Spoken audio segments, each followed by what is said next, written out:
You might remember learning about a terrifying hole in the atmosphere that nearly did us in back in the 1980s.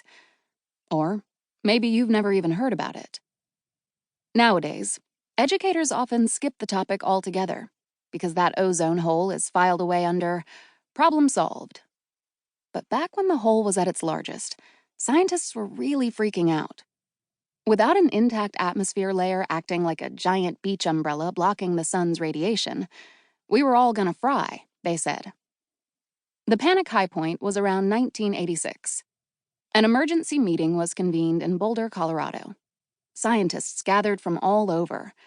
The leaders of the conference sought a volunteer to head up a mission to the South Pole, where the hole was most pronounced, to study the phenomenon. For an uncomfortable second, no one volunteered. Then, Susan Solomon, a young computational chemist who spent her days creating complex atmospheric models, raised her hand. She wasn't really a fieldwork scientist, but she knew her way around a spectrograph, which would be the critical instrument for the South Pole research. "I'll go," she blurted. The reaction from the crowd, a dismissive shrug followed by titters, was not unfamiliar.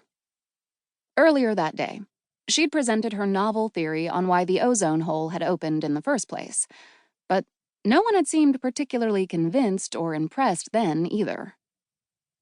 She'd based the theory on a decades-old study of chlorofluorocarbons, CFCs, chemicals found in things like refrigerants, hairspray, and aerosol deodorant. The study had warned that CFCs could very slowly destroy the ozone layer. Susan had zeroed in on chemical reactions to answer two questions.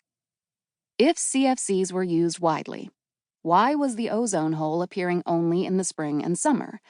And why was the hole centered over Antarctica? She pinpointed the exact altitude of maximum loss and recognized that the preponderance of clouds was a clue. Susan posited that there were two things helping CFCs destroy the ozone layer. For the necessary chemical reactions to happen, the CFCs needed sunlight to break the chemical compounds apart, since UV radiation is one of the few things that can undo those molecules' bonds.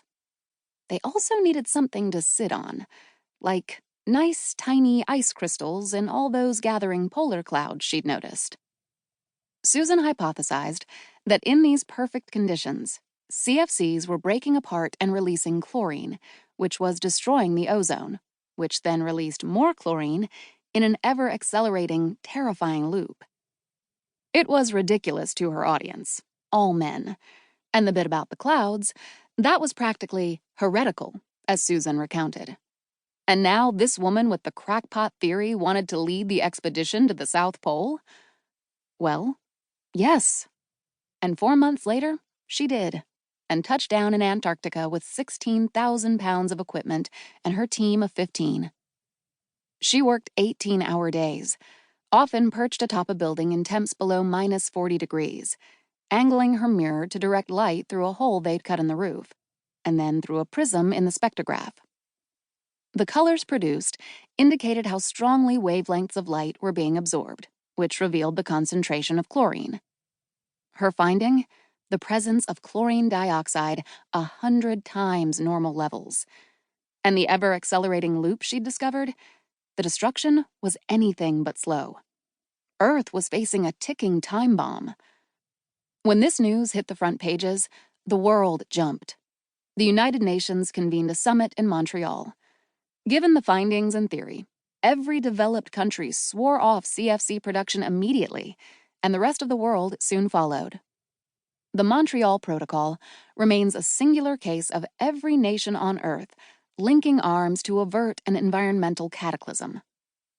Ever since, the hole has been closing. It's the greatest environmental turnaround to date.